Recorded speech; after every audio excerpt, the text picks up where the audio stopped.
సంచలన విషయాలు వెలుగు చూస్తాయి. ఓ అమ్మాయికి గంజా ఇచ్చి ఏడాదిగా పలువురు రేప్ చేసినట్టుగా పోలీసు విచారణలో తేలింది. ప్రేమ్, వెంకటేష్, నితిన్ అనే ముగ్గురు నిందితులను గుర్తించి పోక్సో, ఎన్డీపీఎస్ యాక్ట్ కింద కేసు నమోదు చేశారు. బాధితురాలి తండ్రి ఫిర్యాదుతో ఈ విషయం వెలుగు చూస్తుంది. ఈ ముగ్గురు నిందితులు జగిత్యాల పట్టణానికి చెందినవారు. ముగ్గురులో ఇద్దరు మైనర్లుగా గుర్తించారు. ఈ వార్త తల్లిదండ్రుల్లో తీవ్ర ఆందోళనగా మారిందని పోలీసులు అంటున్నారు. అక్యూజ్ ఉన్నారు, మనకి దొరికారు. సో వాళ్ళ దగ్గర నుంచి ఇవన్నీ కూడా ఐటమ్స్ సీజ్ చేయడం జరిగింది. వాళ్ళ అక్యూజ్ పేర్లు వచ్చేసి పేనుగొండ గణేష్ అని ఉన్నారు. ఈయన 25 years, ఈయన నేటివ్ ఆఫ్ రాయకల్ మండల్. ఈయన 2 కేసులలో కూడా అక్యూజ్ ఉన్నాడు. ఈయన 2 కేసులు అంటే ఒక రాయకల్ పోలీస్ స్టేషన్, ఒకటి మల్లాపూర్ పోలీస్ స్టేషన్. అట్లాగే మలవత్ సతీష్ కుమార్ అని, ఈయన 19 సంవత్సరాలు. ఈయనది లాల్యానాయక్ తాండా అని ఇక్కడ రెసిడెంట్ ఉన్నాడు.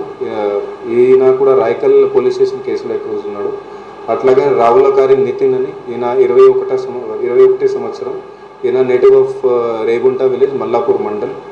ఇతను 2 కేసులలో కూడా అక్యూజ్గా ఉన్నాడు. అట్లాగే తోట అజయ్ అని, ఇతను 24 సంవత్సరాలు. ఇతను రాయకల్ పోలీస్ స్టేషన్ కేసులో అక్యూజ్ ఉన్నాడు. అట్లాగే ఆవుల సాగర్, ఇతను 20 సంవత్సరాలు. ఇతను కూడా రాయకల్ పోలీస్ స్టేషన్ కేసులో అక్యూజ్ ఉన్నాడు. వీళ్ళందరిది కూడా ఏజ్ చూస్తే 20 దానికి ఇంచుమించు ఏజ్ గ్రూప్లో వీళ్ళు ఉన్నారు. సో బేసికల్గా అది దాదాపు అందరూ కూడా అది స్టూడెంట్స్. అది చదువు కంటిన్యూ చేయక వీళ్ళు అందరూ కూడా స్టడీస్లో డ్రాప్ అయిన వాళ్ళు. వీటిలో మెయిన్ అక్యూజ్ ఎవరైతే ఉన్నాడో ఆయన పేనుగొండ గణేష్ అని. ఆయన యాక్చువల్గా బీటెక్ ఇంతకుముందు చేస్తుండే, అది దాంట్లో డ్రాప్ చేసి మధ్యలో డిస్కంటిన్యూ చేసిండు.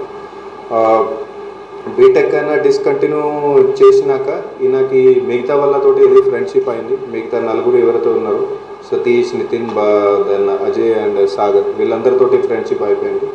ఫ్రెండ్షిప్ అయితే వీళ్ళు కొంచెం ఇది గాంజా తాగడానికి ఇట్లా కొంచెం అలవాటు వీళ్ళకి అందరికీ కూడా పడింది. సో అప్పటి నుంచి ఇది స్టార్ట్ అయింది.